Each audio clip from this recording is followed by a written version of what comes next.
the role of being a DEI coach. Moving into next year, we made the recommendation to put into the budget where we will have full-time teachers, or we haven't decided if they're going to be called coaches or coordinators yet, but we are adding 4 of those to the budget. So that way, that is what we believe that the emphasis of the work needs to be done throughout the day, not just as an add-on. Let's see. So as I mentioned earlier, we are beginning a 5-year strategic plan. Those meetings will begin in March, and with the hopes of being able to have a strategic plan presented to the board during the spring semester of 2023.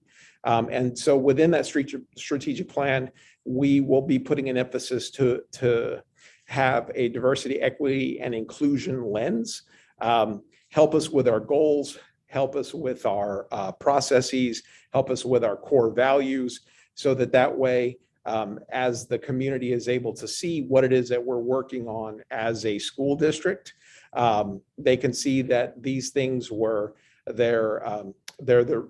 will be required of the superintendent and the schools to make sure that we are following a process that involves a DEI lens. And then one other thing that we are adding to the budget that may not seem initially like it involves diversity, equity, and inclusion is that we're adding an additional data manager position. And so that data manager is going to allow the district level and the principals to have more access to disaggregated data from all of the different platforms where we contain our data. And so for me, I think that is definitely going to help us be able to be more agile in being able to serve our students and our teachers when we need to make decisions on diversity, equity, and inclusion. So with that, those are our current updates for the diversity work. So now I would like to get into kind of the questions, the themes that we saw during the questions for maybe the next 30 minutes or so, or 25 minutes or so. And then we can take questions from the audience at that point. So Adam or Angela, if after I finish kind of the question and theme, if you want to add anything to it, please feel free to add. So the first theme is we received a lot of questions regarding the DEI coach's resignation, the directors that have been hired or offered the position, and then in general DEI professionals. So one of the main reasons it is important for us to add the positions of the DEI coaches to being full-time is recognizing that this is hard work. We have an institution, and all educational institutions are, and all bureaucracies are very similar. It's when you have an inertia to do things a certain way, it becomes difficult to reverse that inertia and get it moving in a new direction. That being said, our DEI coaches, they did amazing work to make sure that the institution could avail itself of the knowledge of diversity, equity, and inclusion. They served their campuses, they served the district. They got us to a point where we are very excited about what the district can do in the future because of their hard work, their beliefs, their, I kind of want to say their resilience and their ability to make sure that we are doing the right thing. So, but at the same time, it's also, they have other roles that they have to do. And so it's hard, it's been hard for them, and it coming in and seeing how much they actually did, for the district, it's extremely, that is essentially why I'm saying this needs to be a full-time job. We need to have somebody on staff who is working with our principals, who is working with our students, who is working with our literacy and math specialists to make sure that we have the proper professional development, and also working with our central office, working with the teachers, making sure that the curriculum standards and the proficiency-based learning and the personalized learning is all rooted in diversity, equity, and inclusion. And because those things that I just mentioned, personalized learning, proficiency-based learning, those are, Vermont things. Those are things that are part of the continuous improvement plan for every district in the state. So every school in the state needs to do that. So for Cvsd, I think it's important for us to even go beyond and make sure that we're offering the opportunity for teachers to meet every student's needs, especially students who come from historically marginalized populations. Let's see. So that leads me to, there were some questions about the professional development, whether it's implicit bias work, onboarding of principals or leaders. These are things that have been done. I think there was some implicit bias work done maybe in 2018. I'm not sure if that was district-wide. Adam, do you remember if it was district-wide or if it was school-based? I don't want to speak for the entire district. I know we had trainings at CVU on 2 occasions, but I can't remember in 2018 if it was district-wide or not. Okay. All right. Thank you. So, but I just wanted to reaffirm one thing that you said, Renee, and that's the importance of the full-time nature of the position. So just my experience at CVU over the past couple of years, having both Christina and Bhageshri this year, I'm in her office probably once a day. And, I think in our discussions, we recognize that our DEI work is, it happens both within our systems, but in our daily experiences. And it is with great frequency that I'm actually in our, I see I'm seeing Peter here as well, and Salilo and some of our leaders of our Racial Alliance Committee, past and present. And just the importance of the continual dialogue day in and day out for the leader is crucial. So I am absolutely applauding the move that I'm seeing in the budget to add those 4 positions across our district. So I'm just throw that in from personal experience. Angela, did you want to add anything at that point? Well, I could say that I recall, first, I think it was the whole district for, whatever that's worth. Of course, one training is one thing, so that's good, but there's a whole lot more involved. And I know you're acknowledging that, but yes, I believe it was the whole district who I know the board was lucky to receive some training on implicit bias. But I wanted to say that as far as, letting the budget represent, shall we say, district priorities, I do really, I also, as Adam was saying, I applaud and appreciate the enhancement, as the budget enhancement, as we call them sometimes, the inclusion of these 4 positions. And I think back to 2020, maybe 2019, when we were as a board discussing the addition of a DEI director and how that position itself evolved from the initial proposal being a half-time position, and then the board saying we wanted more. And so now to see that we've come all the way to a full-time DEI director plus 4 additional dedicated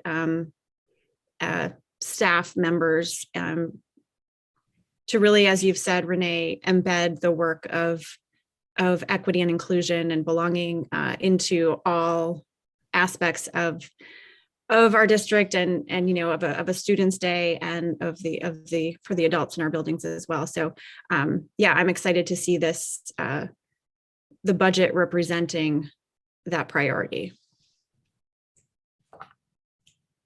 Thank you. And I guess one of the real benefits I see of being able to ask these questions out to the district, whether they are in events like tonight or they are in survey form, is that it draws my attention, it draws the community's attention to things that we definitely need to have a better understanding, or at least seek the institutional knowledge that exists within the district, so I can ask the questions, so that way the next time I am asked the question, I can answer it properly. So I really appreciate that, as we brought up, or I was talking about the professional development for the implicit bias work, but then somebody also asked a question about what are we doing for the onboarding of principals and leaders. And so how does DEI get spread to that, to that particular process? And so, and right now, I mean, I have not had the opportunity to onboard a principal or a leader yet. So, but that gets me to the point where I think we have to end up doing this for whether it's our support staff or it's our new teachers that we hire on, or if we hire any other positions from the outside. I know that we have a really strong new teacher orientation process, and we can easily make that, we can easily add that to the process, so that way we make sure that the new teachers, the new leaders, whoever the case may be, that they are aware that that Cvsd has a policy, and this is how we value it, and this is what you may encounter, and this is how you are able to respond with these services when you're in our care.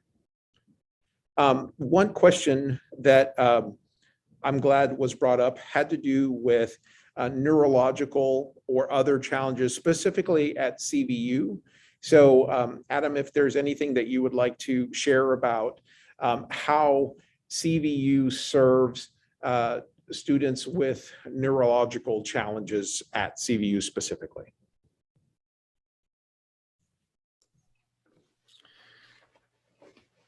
So yeah, I'm really proud of the work that CVU's done in recent years, particularly around whole school activities around inclusion, but also from things like unified sports and the incredible push that we've seen, whether it's in kind of our large events like Penguin Plunge, but also just daily in the ways that our students are being engaged in even things like C3 and in our classes.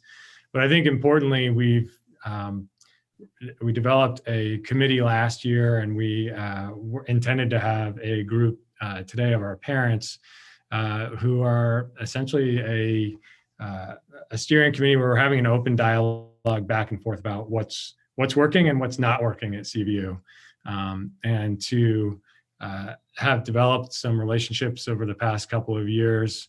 Again, coming back, I think primarily to where the places that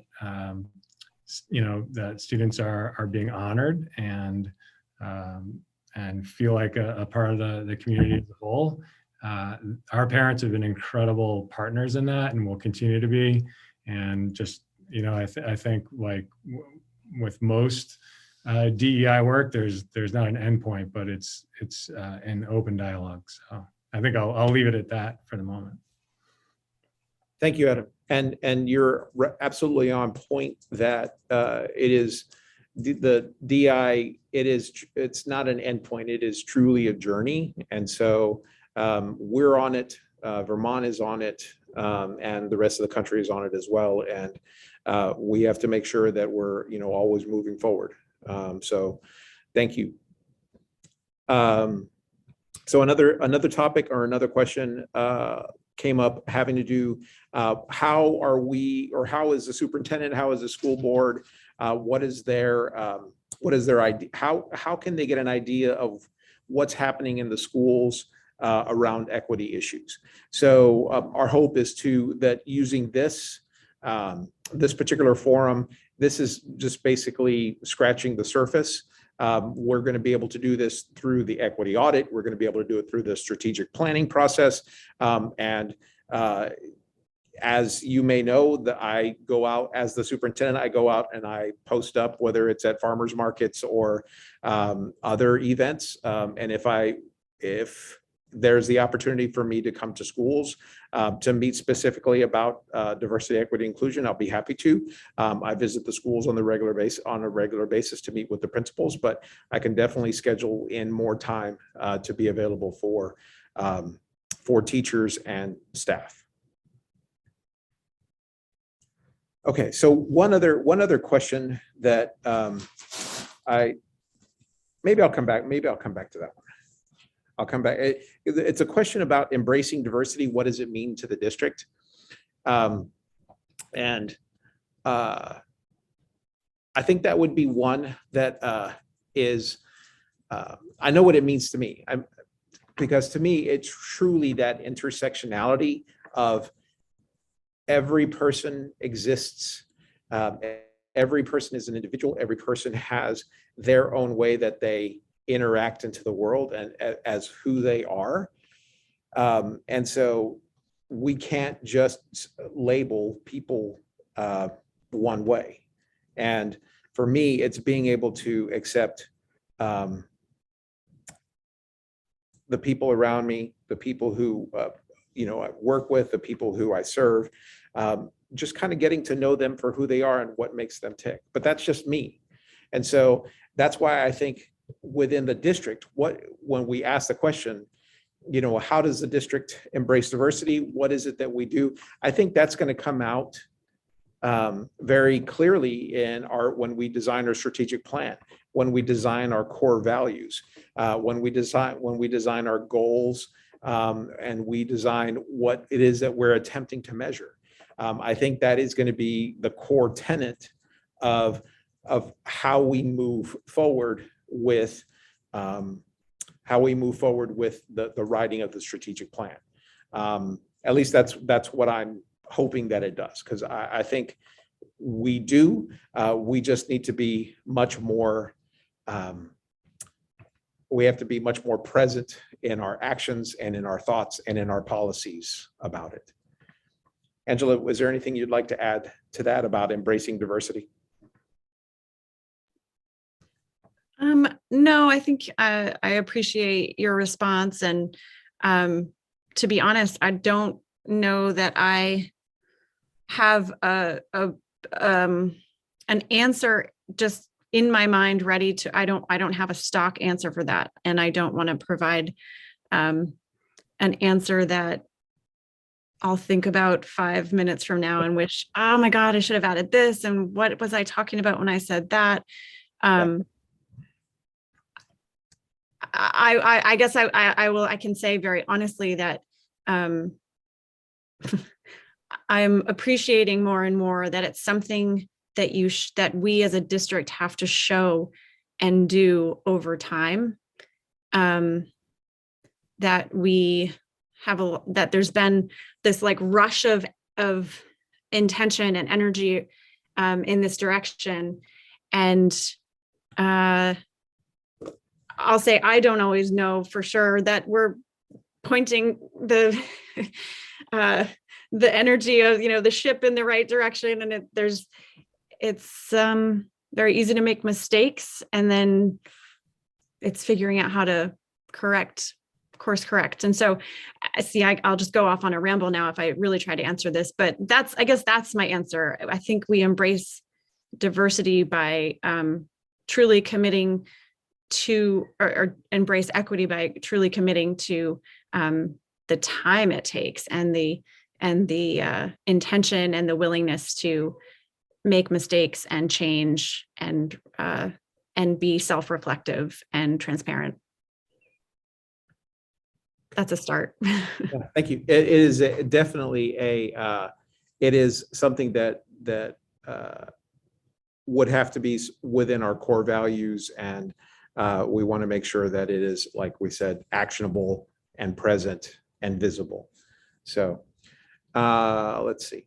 I want to make sure. So if I could just jump in for a second, I don't want to circumvent, but I'm seeing so many amazing folks here who will have some incredible thoughts to that question.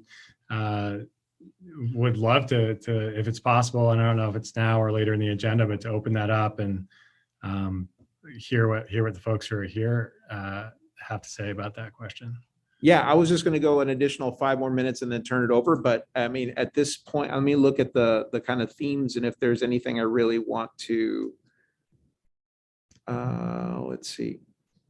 The one last thing I want to make sure that I answer is, how are we engaging parents in creating systems and processes and procedures for holding the district and the schools accountable?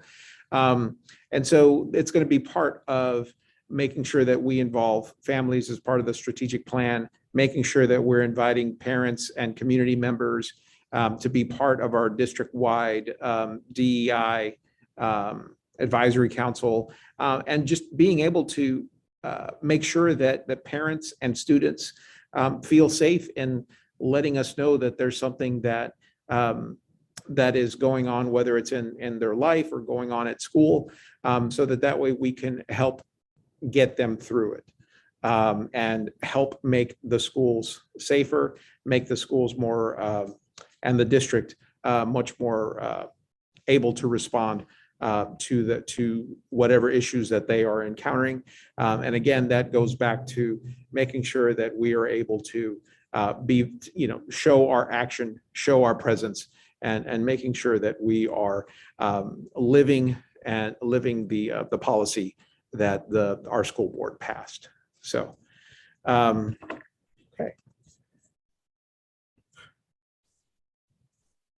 Let's see. Okay. So if what I'd like to be able to do is, at this point, we can take questions, and if you would please use the raise your hand, so that we would have kind of we'll have an order in which we can follow.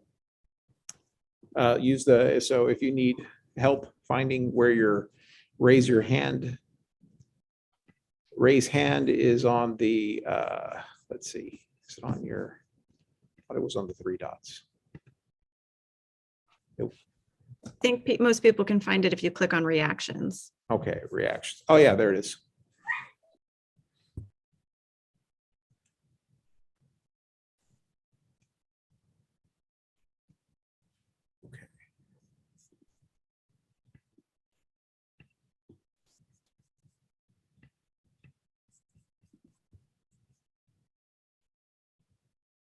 Okay.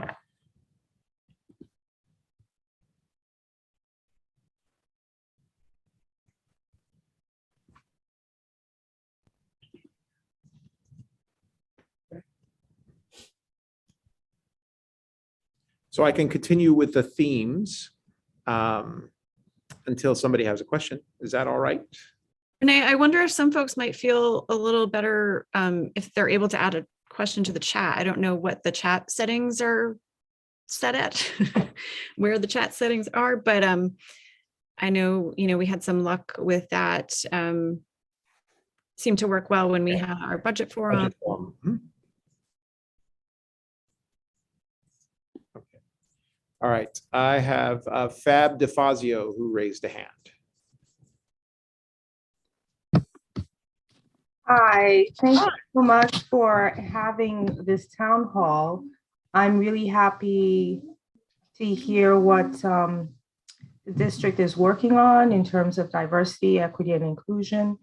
And my question is regarding what Principal Bunting mentioned. I'm sorry, my cat might jump in also and ask a question. I really liked what he said regarding inclusion and special education in terms of working with parents to find out what's working and what's not working. Is that a plan to have this occur in all the schools?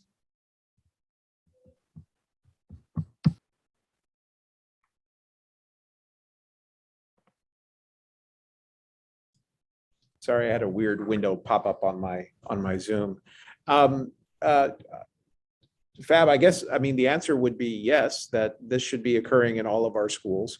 I know that we have a very extensive multi-tiered system of support process at each one of our schools that starts with Kid Talk, where the teachers monitor the students and they monitor the data regarding that student, and they meet with the parents.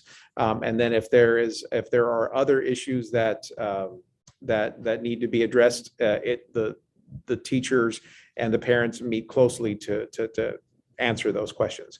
So I guess my question to you back is, so is that for students who are already within special education or students who may need, identification for special education?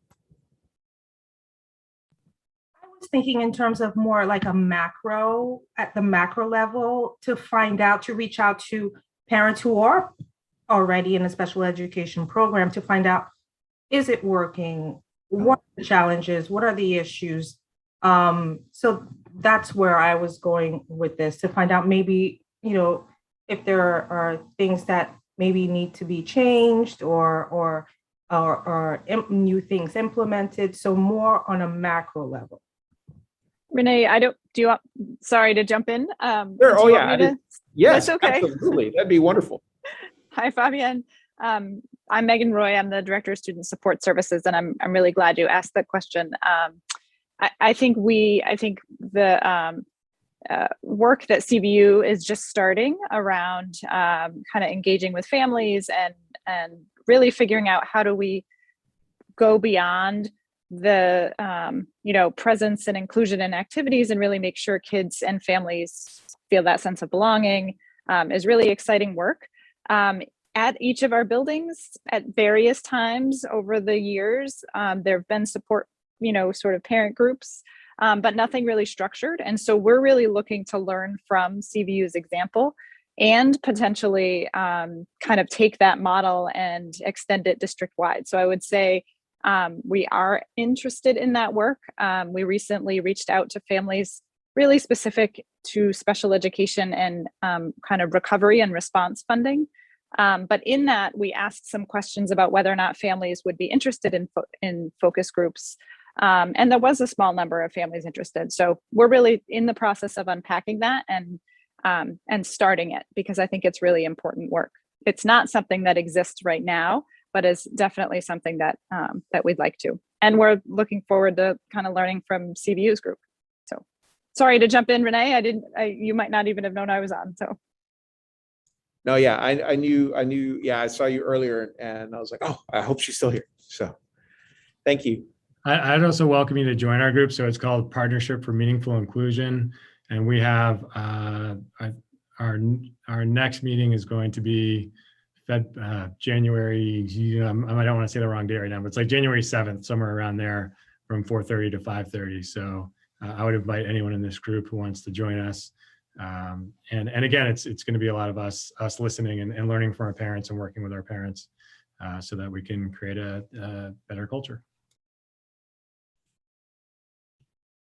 Okay. Thank you, Adam.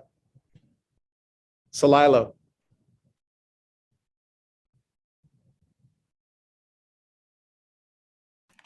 Sorry.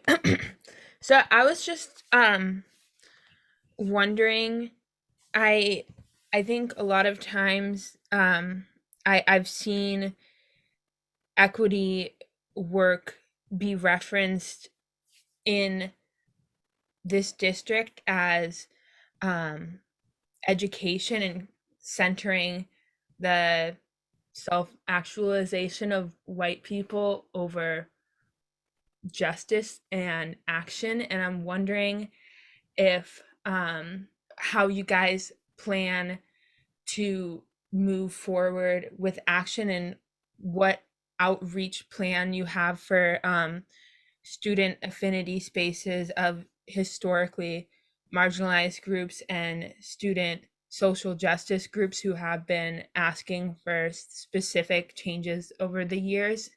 Yeah, I'm just curious how you plan to do that.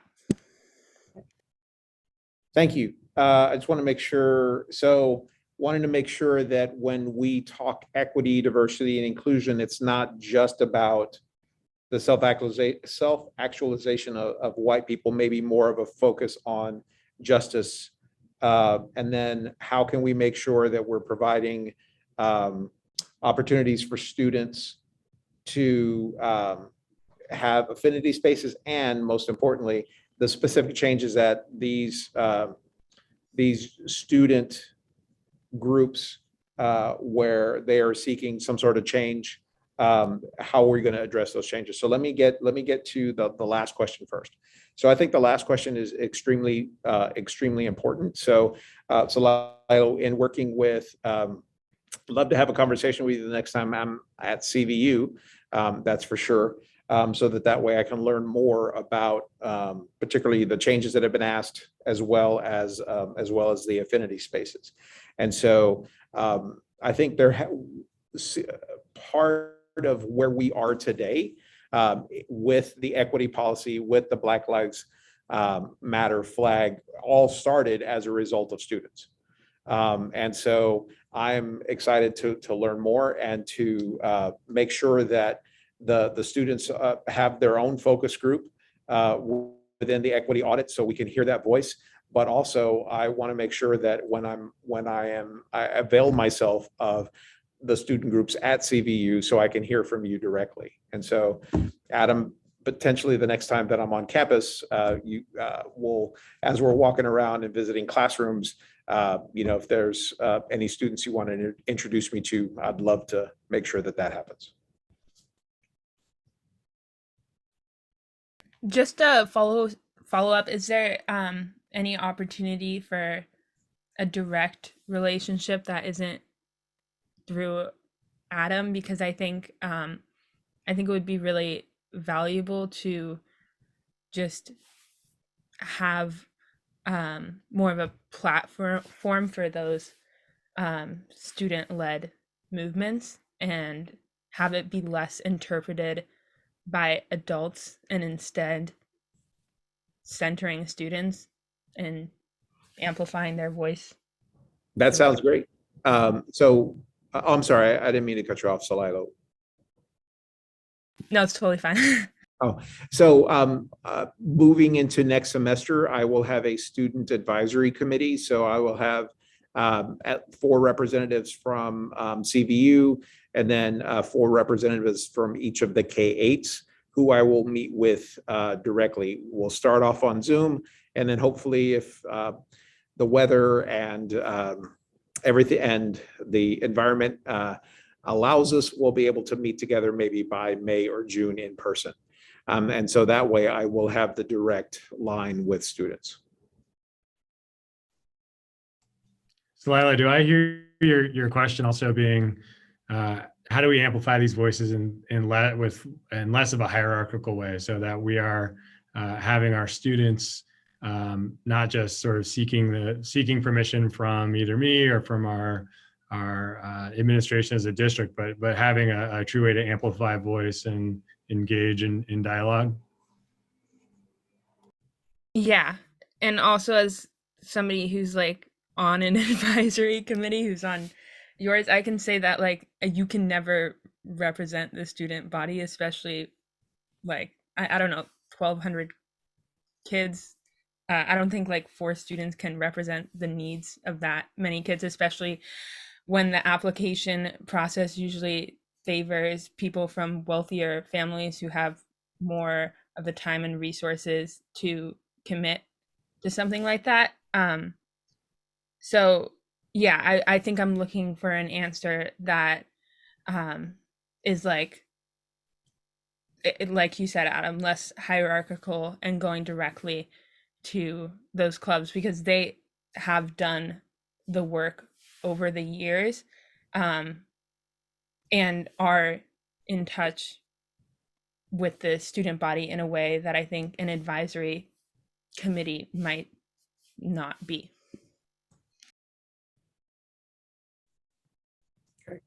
So I will reach back out to you personally with a more structured response. But that would be my goal, is to be able to meet with the groups, without that hierarchical structure.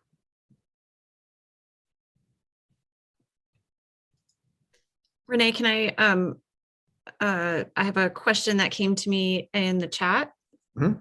that I just want to share. So there's a question about what is the vision for how the 4 DEI coordinator positions will be determined? Is this going to be based on the number of students? So I'm not sure if that's, alluding to the fact that there are more than 4 schools.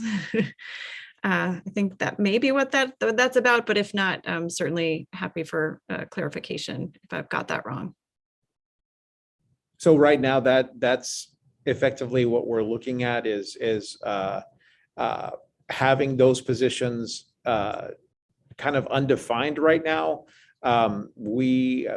If everything goes well, we will have a diversity, equity, and inclusion director come on board early next semester. So rather than just saying this is the way it's going to be right now before that person arrives, we want to make sure that we have that person's kind of influence on how we go about assigning that personnel. So we just want to make sure that we're going to be able to help the DI director with their vision. Okay. All right. Let me see. I've got Peter. Then is it Eva or Eva? It's Eva. Okay. Thank you. All right, Peter. Hi, thanks. For those of you who don't know me, I'm Peter Langella. I use he, him pronouns. I'm one of the librarians at CVU. I guess my question is, over the years, from my opinion, we've had the challenges with the different DI directors, trying to hire them, trying to retain them, the coaches, and it seems like there's been a lot of different opinions on what the best approach is to get to a real sustainable plan to make sure that, anti-bias and anti-racist practices are embedded in everything we do. So my question is, how can we make sure that we get to a place where we're not checking boxes and doing a little bit of diversity, equity, inclusion work as we go, and that we're creating a way for everyone in the district, from the administration down to the faculty, down to the students, are changing our way of being together, that we're really embodying this work and not just doing this work sometimes. I'm wondering if there's ideas for that, or a vision for that from where we sit right now. So can I say, love your question? Well, too late, I said it. I love your question. Because that's absolutely the work that we need to be doing. And that is very much the vision that I have for my work as a superintendent, is to make sure that this work that we're talking about right now is that it is not an add-on. It is something that we should be doing at our core. I mean, I'm going to show my age. I used to have textbooks. So, but I'm kidding. So in the textbooks, particularly the social studies textbooks, some of you may remember how there was always the text about what was important in history, and then maybe in the margins there was a story about whether it was about Native Americans, African Americans, women, and so that was the textbook manufacturer's effort at trying to diversify the history, is having this little column that nobody else ever read. We can't do that. We can't do that as a district. We have to make sure that the anti-bias, anti-racist, diversity, equity, inclusion, that work is something that we take on and we have the ownership for. And so how we go about doing it, is having meetings like this, making sure that when we pass a budget, making sure that when we write up our strategic plan, that all of this is incorporated into it, making sure that we have library books or software or audiobooks or other services that are available to our students and to our faculty that enable them to accomplish those goals. So Peter, this is just, it's essentially the start of this journey, the start of this, start of a conversation. But I believe that that's something that is core to our work as educators. And so I hope that you're able to keep sharing those thoughts with me. So thank you. Eva? Yeah, hi. So I'm also part of Principals Advisory with Celilo with Adam, and I appreciate your intent to create a student group. I think that's a really great initiative, in addition to hearing from student activist groups at these schools already. And I'm just wondering what initiatives you're going to use to create meaningful diversity among that group. I know we've struggled in Principals Advisory to address that, and always want to make sure that we are creating diversity in meaningful ways and not checkboxing people or using people to fulfill those needs to alleviate guilt. So I'm just wondering what your thinking around that is going to be and how you're going to get an accurate reflection of marginalized voices in that group.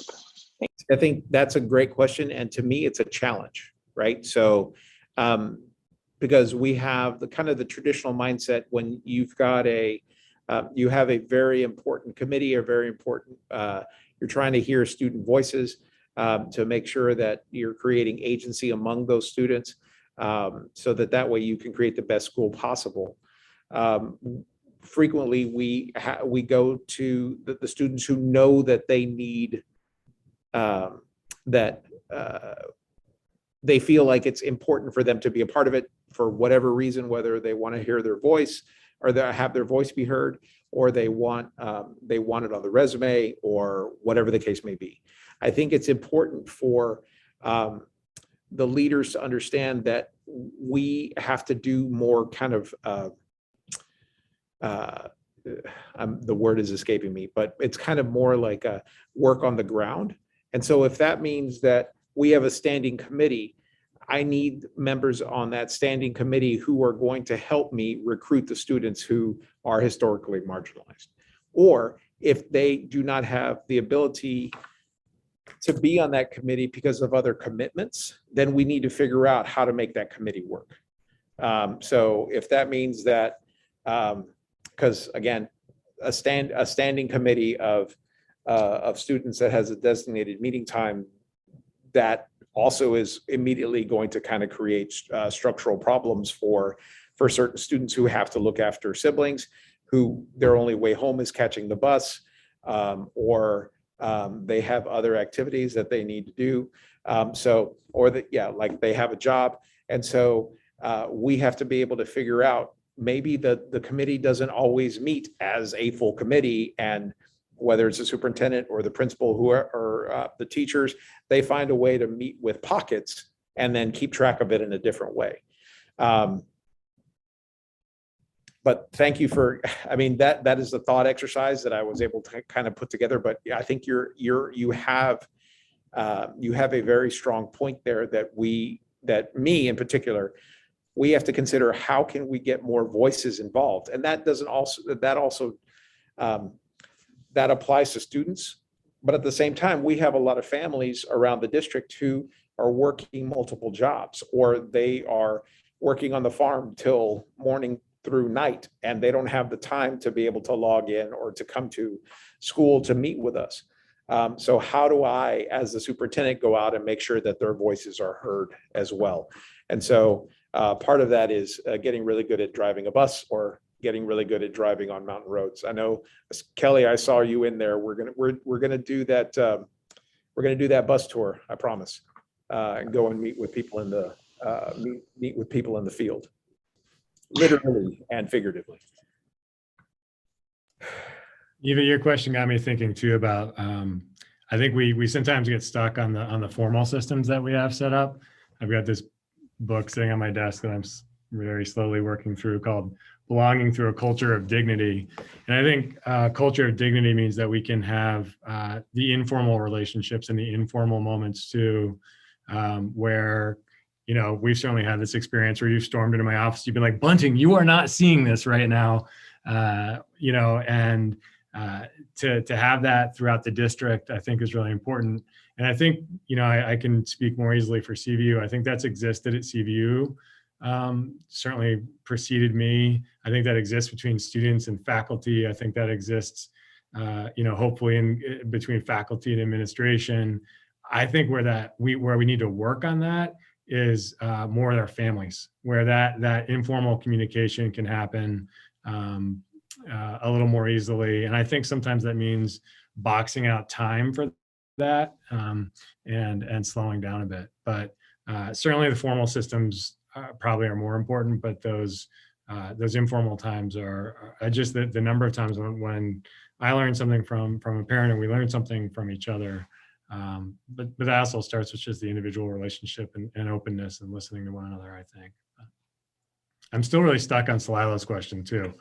As usual, Salilo's got me a little bit stumped on how we can elevate student voice without administrative structure, because we've gotten a lot out of that in recent years. So I'm working on that in my brain, Salilo.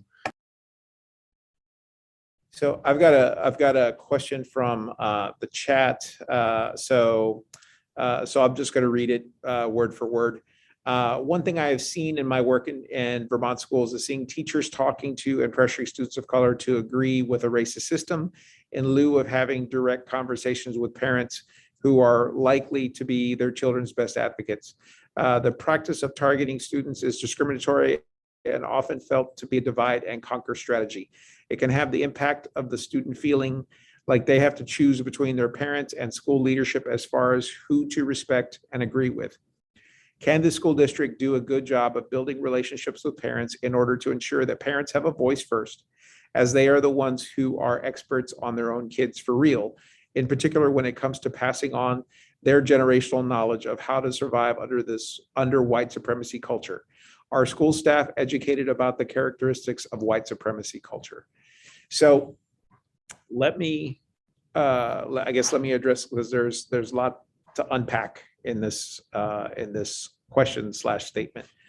Can the school district do a good job of building relationships with parents in order to ensure parents have a voice first? I am going to say yes, and that is something that as the superintendent, I think it is one of my goals that the board and I have agreed upon, is making sure that we have good engagement and community building relationships with the community. And in this case, you know, it's building relationships with our parents, making sure that we are providing them with the input that they need about their student. And then if there's a topic at hand that we need to address, we need to be able to reach out. We need to feel comfortable reaching out and making sure that we're able to handle issues early on before you know, we get to the point where this particular example takes place. And then the next part where it talks about our school staff's educated about the characters of white supremacy culture. And so I think earlier on, I mentioned that we're in the process of I guess, defining what professional development we need as a district. And so I can't say for sure that our school staff is educated on it completely, but that's something that through our equity policy and our learnings as a school district, these are things that we do have to become accustomed to, so that way we can be successful in being able to reach all students.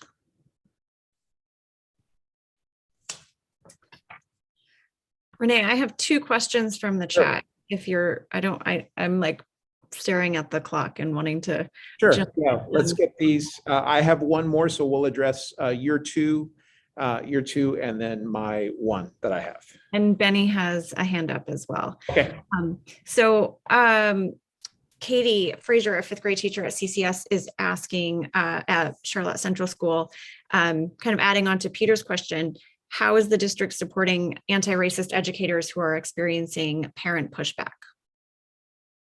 So I think it's Katie and I had a conversation about this last week, in fact. So initially, we need to make sure that so number one, we will support our teachers as they proceed in their curriculum and instruction regarding our Vermont standards. And so if that is and we had that discussion, Katie, we're behind you. We want to make sure that you have the ability to teach what needs to be taught to our students. And then we are, whether it's you and the parent, or your principal and parent, or anybody else that needs to be involved in that discussion, we will be happy to have that discussion to support you and find out, the needs of the parents, as well as the how this particular lesson fits into our Vermont standards. So we want, because at the end of the day, this is about working with the students and making sure that they are ready to be successful in your grade and the grade that follows, and when they graduate from CVU. And what was the second one, Angela? A participant is wondering about the creation of affinity spaces for Cvsd staff, and is this in the works soon? Oh, it is not in the works, but I think that is something that we can, I would love to be able to, one, I can work with the principals. 2, I can work with the union. 3, if somebody is out there and they would like to email me so we can start the work on the creation of the affinity spaces for staff, I think that would be fantastic if we were able to do that. So that is something I would love to be able to add to the work that we're doing right now, and hopefully getting it off the ground fairly soon. So thank you for that question. And let's see. You want to jump to Benny? Yeah, Benny, please. Hi, I graduated from CVU this June, right? And I was involved with DEI work my last 4 years at CVU, right? And so my question would be that for students who have left, right, and come back and ask for some sort of tangible proof of what admin has done in these past 6 months, right? What answer or what do you all have to show? Or for like, let's say there's like a 5th grader, right? Who's into this work, but is not quite sure of all of these words and all these terms that we use, yet want to see that their school is making progress in all this work. What would you tell kids like them or kids like me as to what you are all doing to keep the work going that kids like me have poured into our district? I mean, that is a great question, Benny, because let me start with your first question. So what tangible proof in the last 6 months? So we have initially, I think the kind of the bigger things that we've had to be able to talk about in the last 6 months is making sure that we are working towards an understanding that our equity policy is really right now just a policy. And so it is right now an aspirational statement, and it is my job, the other administrator's job, and the board's job to make it into an actionable policy, not just one that inspires inspiration. So that recognition got us to the point where we are bringing in an outside entity to help us understand what work do we need to do in addition to creating kind of guidelines that go with our equity policy. So that way it ties into our curriculum, it ties into athletics, it ties into fine arts, it ties into everything that we do as a district. And would these be people of color who would help you all get, like, understand those things? So the consultants who are helping us with that, yes, they have people of color who are going to help us take that information in and write the report. And then once we have that information, we're going to be looking for people across the district to help us implement this. So Benny, if you're around, we'd love to have you help us as a community member and as an alumna. And we'll definitely be looking for community members, all community members, especially our community members who potentially are members of a group of historically marginalized people. And so who can help us make sure that we're implementing it, and most importantly, holding us accountable when we don't. Your second question about, how could we engage a fifth grader who, he or she hears all these words, and they know that they are interested in pursuing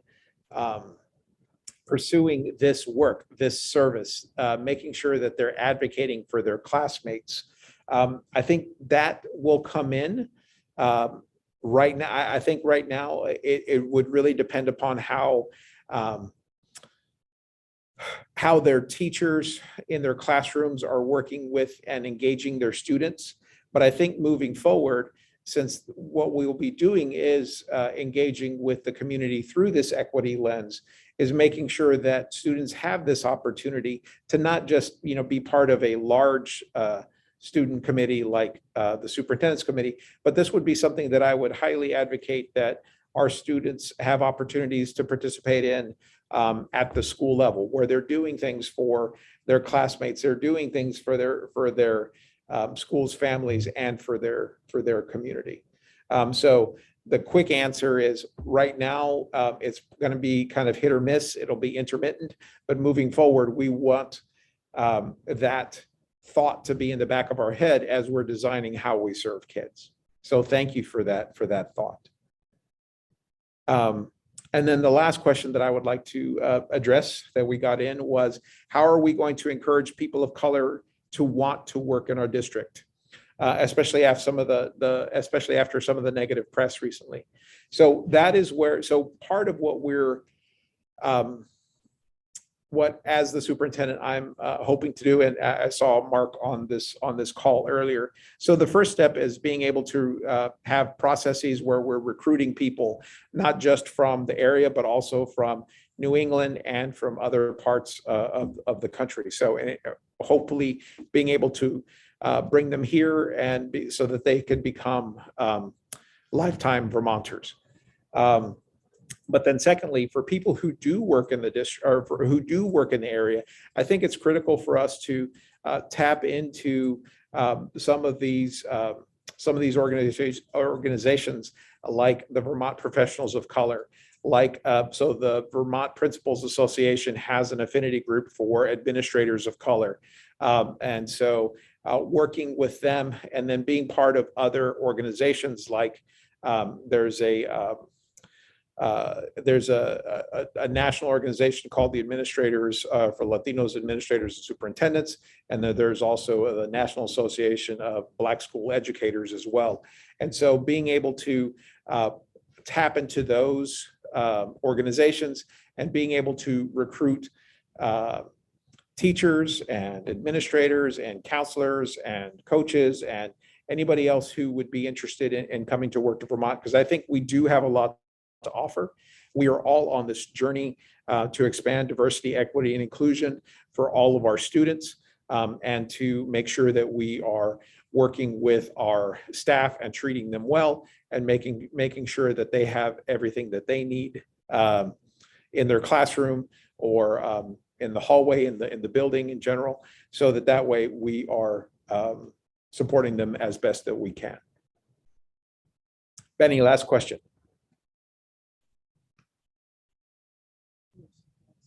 Or is your hand still up? Oh, I think my hand is still up, but just to clarify, right? For the 5th graders, right?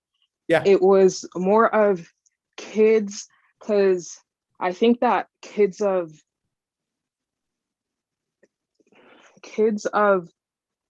color who are that young should have the option to be able to rest when it comes to this work, yet still be able to see that adults around them are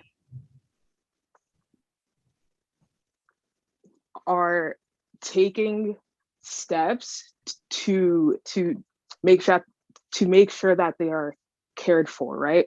And so it's not that to get them involved in groups, but if they want to see that you guys care about them and that steps are being made, where would they be able to look and be like, okay, so there's actually some type of progress being made, and that there's not just a flag up at my school, but nothing has changed in the past 2 years.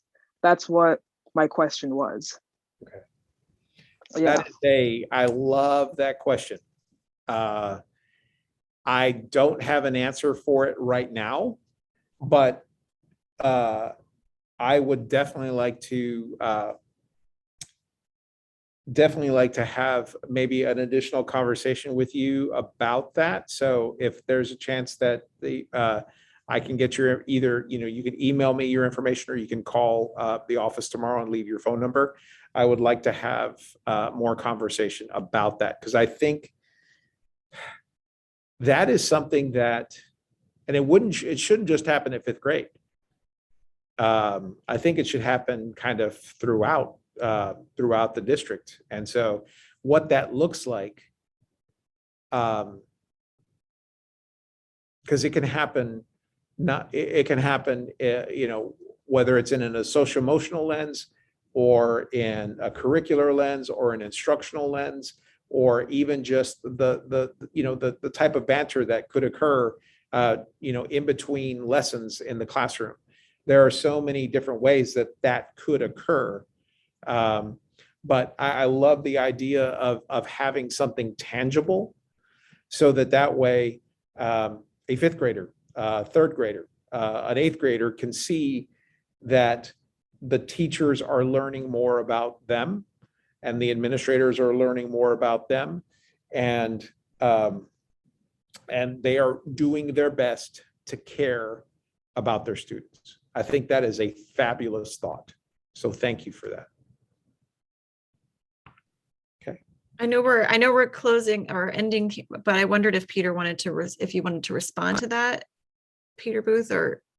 Yeah, sure. I raised my hand and took it down and then raised it again. And I think that Benny's question is really on point in terms of what is the experience of any of our students of color from K to 12.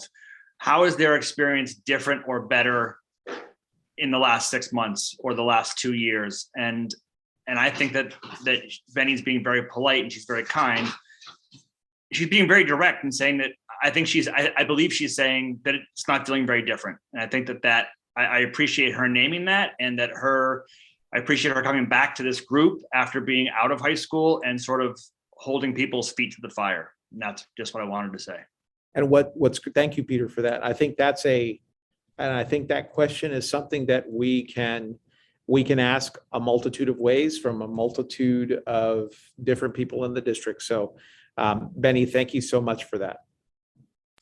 I just was hoping to weigh in quickly on that as well. And, Benny, I'm remembering back to the speech you gave last spring in the parking lot. Peter, I don't know if you were there for that, but I can hear your words very clearly echoing in my mind, particularly about the question you're asking right now and the sentiment that you expressed last spring when you said, "I'm tired." And you're advocating to your peers and saying that they need to take care of themselves. And what I hear you saying in this moment is not just to your peers, take care of yourselves, but you know what? Administration, adults in our building, when you pick up the mantle of this work, that's when students can maybe take that rest that you were advocating for last spring. And so I'm not going to try to sit here and list things we've done, because that would ring hollow, and it would be hollow. I just want to say I think I'm hearing your point, and I also I really look forward to connecting with you, hopefully before you go back to school, to just hear, like, how does CVU look different now from what you've learned and seen this year. So I'm so sorry. Like, this is my last point, my last statement.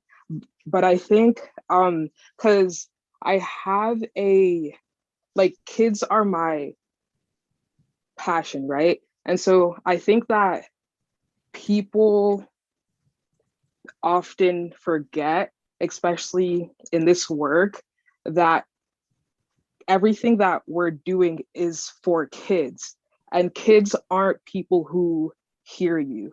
And so we can say all these words and DEI and committee this and that, but they are seeing what we're doing.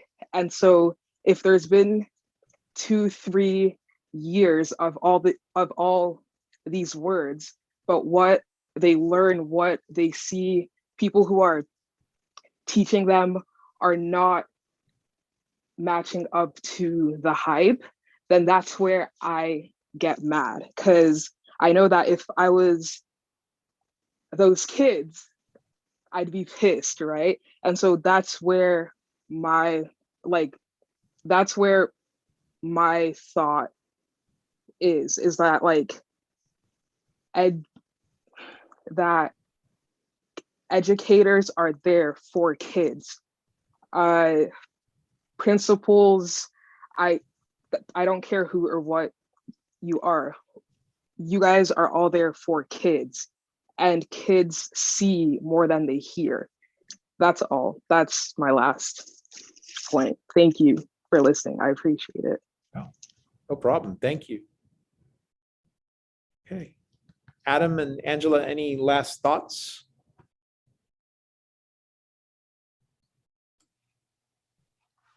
No, I think Benny said it perfectly. Yeah, you pretty much dropped the mic. Yeah, agreed. I'm just furiously writing down words that come out of Benny's mouth. And yeah, just I'll express gratitude for, like you said, Adam, Benny coming back and look at you now. I mean, spending even more of your time and energy in this space for this district. Yeah, so thank you. And here's to a time when you don't need to do that anymore. So I'd like to thank everybody for coming out tonight, especially the students. It's always great to hear from you, and you will make us better, because you are, I mean, you are the future, and the example that we set for you now, hopefully will be one that you will follow up on later. And when we're not living up to that example, you have to let us know. So, and I think you did today, which was fabulous. So thank you.